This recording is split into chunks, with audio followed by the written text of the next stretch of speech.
এই গেদিগুনা যে এত খারাপ রে ভাই, এতদিন তো শুনছিলাম, আজকে নিজে প্রমাণ পাইলাম এই হারামজাদিগুনা এত স্বার্থপর। এ তোর মুখত থাকবে বেছাওয়ার আলাপ, কিসের চেংড়ির আলাপ? এবি কিন্তু মাথাটা গরম হয়ে রইছে। কে কি হল ফির, মাইটার খায়া আসলু নাকি? খাইবারে নইছিলাম, কোন মতে পালায়া আইছি। কি হয়েছে ঘটনাটা কইলে হে বুঝমু।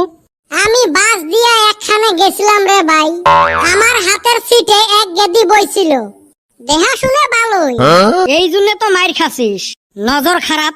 দূর হালি হুন আগে, দূরের রাস্তা, আস্তে আস্তে অল্প টায়ার্ড হয়ে গেছিলাম, কখন যে ঘুমাইয়া পড়ছি রে ভাই, কোয়া হারি না। বগলত সুন্দর চেংড়ি বইছে, ওই ঘুমে। ঘটনাটা তো অনে হইছে রে ভাই, গেদির ঘাড়ে আমি মাথা দিয়া ঘুমাইয়া পড়ছি। ইস রে, গেদি হাই রে চেতান চেতলো, বাসের মানুষগুলো চান্স পাইলো, দেখে আমাক মারবার নিগা খেইপা উঠলো।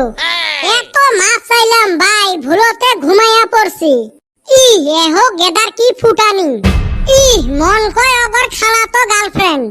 গেদির ঠান এত মাছ চাইলাম, মানে না, এহজন মারবার নিগা লাফায়া লাফায়া আহে।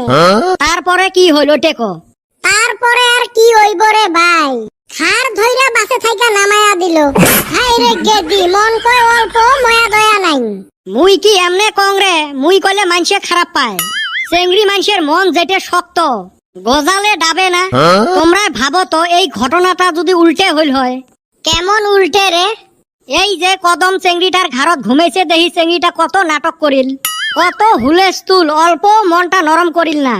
এই সেম ঘটনা মোর সাথে হছিল, খালি ঘটনাটা অল্প উল্টে।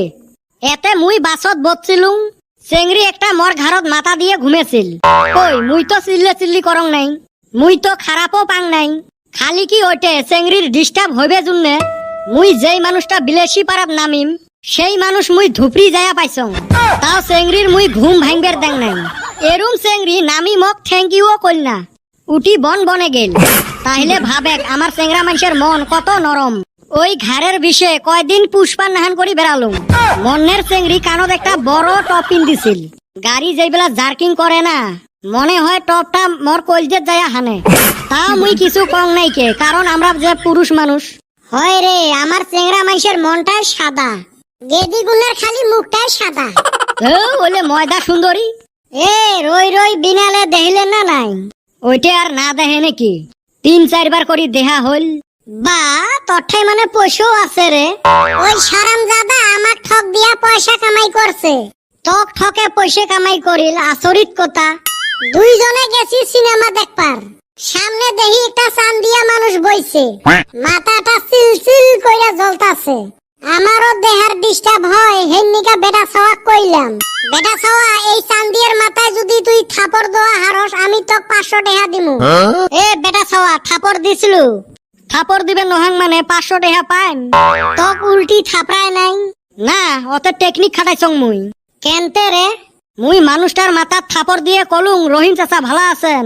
মানুষটা কি সুন্দর করি মক কইল, এ বাবা মুই তখন রহিম চাচা নহাং। কদমালি ফিরি মক কইল, এইবার যদি থাপড় দিবার পাইস মুই তোকে এবার 1000 টাকা দিম। মুইও আরেকবার দিলুম থাপড়। মুইও কলুং, হেগো রহিম চাচা তোমরা মিছো কথা কনকে। মানুষটা ফিরি মক বুঝি কইল, নহাং রে বাবা মুই রহিম চাচা। 1500 টাকা এই শালি আমার নিল। এখন আমি মনে মনে ভাবছি, এরে আমি মাইর খিলাইমু। সিনেমা দেখি শেষ হইল, সামনে দেখি হেই মানুষটা। এইবার আমি বেটা ছাওয়াক কইলাম, এইবার যদি থাপড় দেওয়া হারস, এইবার তোরে 1500 টাকা দিমু। কিরে, তারপরে বেটা ছাওয়া দিলু থাপড়? হ, থাপড় দিলুং। আরো কলুং, রহিম চাচা তোমাক মনে করি সিনেমা হলের ভিতরে একজনাক 2 বার থাপড়াছি। মানুষটা মক কয়, এ বাবা ভিতরের মানুষটা মুইয়ে আসলুম। করলুং না 3000 টাকা কামাই। এই শালিক মাইর খিলানির নিগা এত টেকনিক খাটাইলাম, তাও পাইলাম না। এই হারামজাদার যে এত বুদ্ধি।